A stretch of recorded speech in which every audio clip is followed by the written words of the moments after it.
Hi, welcome to my channel. Now, we uncover the untold story of the fall of the Roman Empire.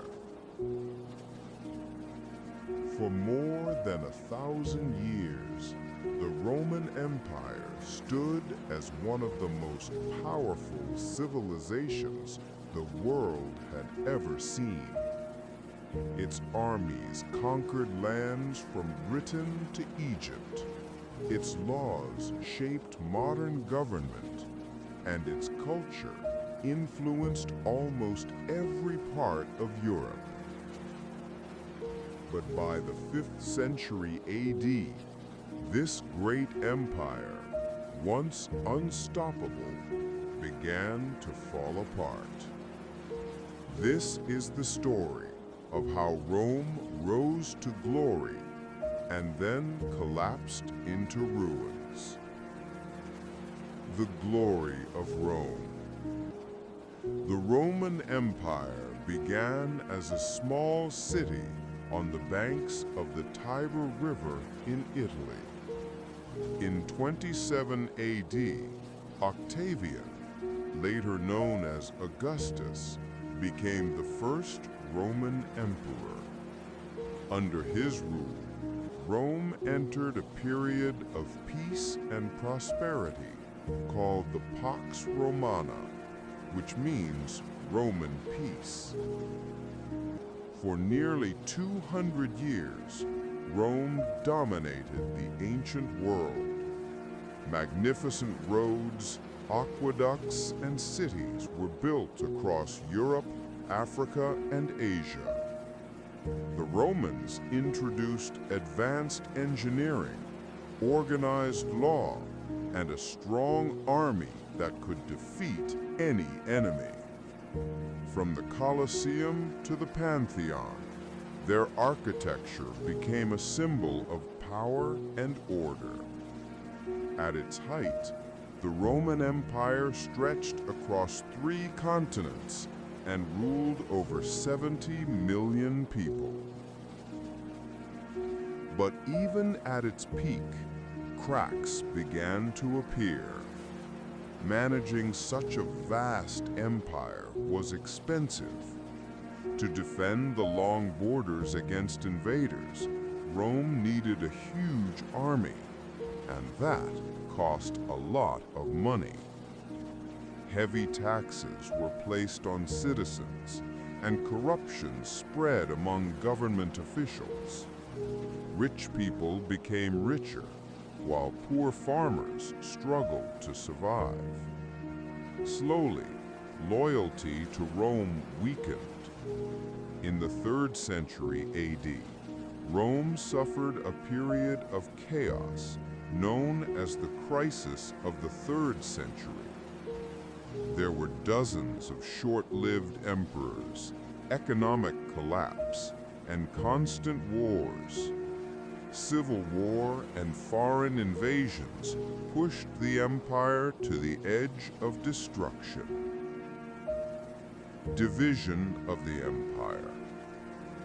To make the empire easier to control, Emperor Diocletian divided it into 2 parts: the Western Roman Empire, with Rome as its capital, and the Eastern Roman Empire, with Byzantium, later Constantinople, as its capital. At first, this plan helped stabilize things, but soon the 2 halves began to grow apart. The Eastern Empire became wealthier and stronger, while the Western Empire grew weaker and more vulnerable to attack. Crowning Constantine. One of the most famous Roman emperors was Constantine the Great. He ruled both the East and West and made a historic decision. He moved the capital from Rome to a new city called Constantinople, modern-day Istanbul. He also became the first Roman emperor to accept Christianity. This decision changed the future of Europe forever. Christianity spread across the empire, replacing the old Roman gods. While this gave new spiritual unity, it also caused tension between old traditions and new beliefs. The barbarian invasions. As Rome weakened from within, a new danger rose from outside: the barbarians. These were tribes from northern Europe, the Goths, Vandals, Huns, and others, who were not part of the empire. In 410 AD, the unthinkable happened. The Visigoths, led by King Alaric, attacked and sacked Rome. For the first time in 800 years, the Eternal City had fallen to foreign invaders. People across the world were shocked. The empire that had once conquered nations was now unable to protect its own capital. The final collapse. After the sack of Rome, the Western Empire continued to weaken. In 445 AD, the Vandals invaded and looted Rome again. One by one, Roman territories in Europe, Gaul, Spain, and Britain were lost to barbarian kingdoms. The final blow came in 476 AD, when the Germanic leader Odoacer overthrew the last Roman emperor, Romulus Augustulus. That year is often marked as the official end of the Western Roman Empire. The Eastern Empire, known as the Byzantine Empire, continued for another 1,000 years, but Rome, the heart of the empire, was gone. Why did Rome fall? Historians have debated the reasons for Rome's fall for centuries. There wasn't one single cause. It was a mix of many factors.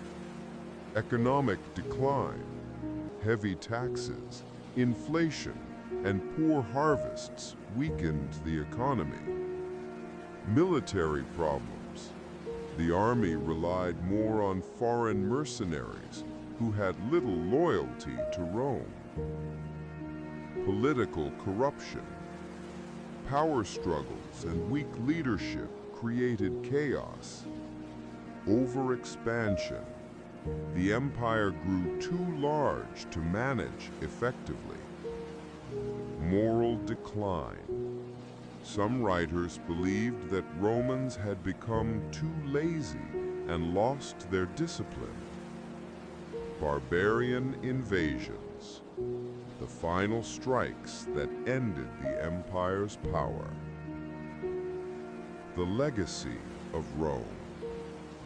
Even though the empire fell, Rome's legacy never died.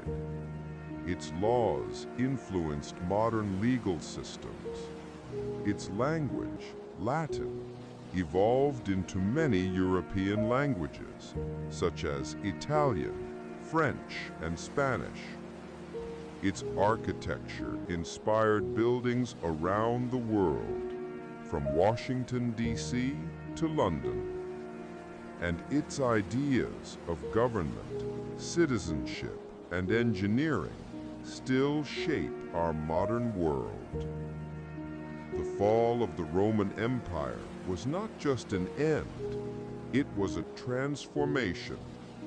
From its ruins, a new world was born. The Middle Ages, followed by the Renaissance, both deeply inspired by Rome's greatness. Conclusion. The Roman Empire teaches us an important lesson. Even the mightiest powers can collapse when they lose unity, discipline, and purpose. But it also shows how ideas and knowledge can survive long after empires fall. Rome may have crumbled, but its spirit continues to live on. In every road, in every law, and in every city built on the dream of civilization. Finally, thank you for watching. Don't forget to subscribe, like, comment, and share this World History Facts Hub channel.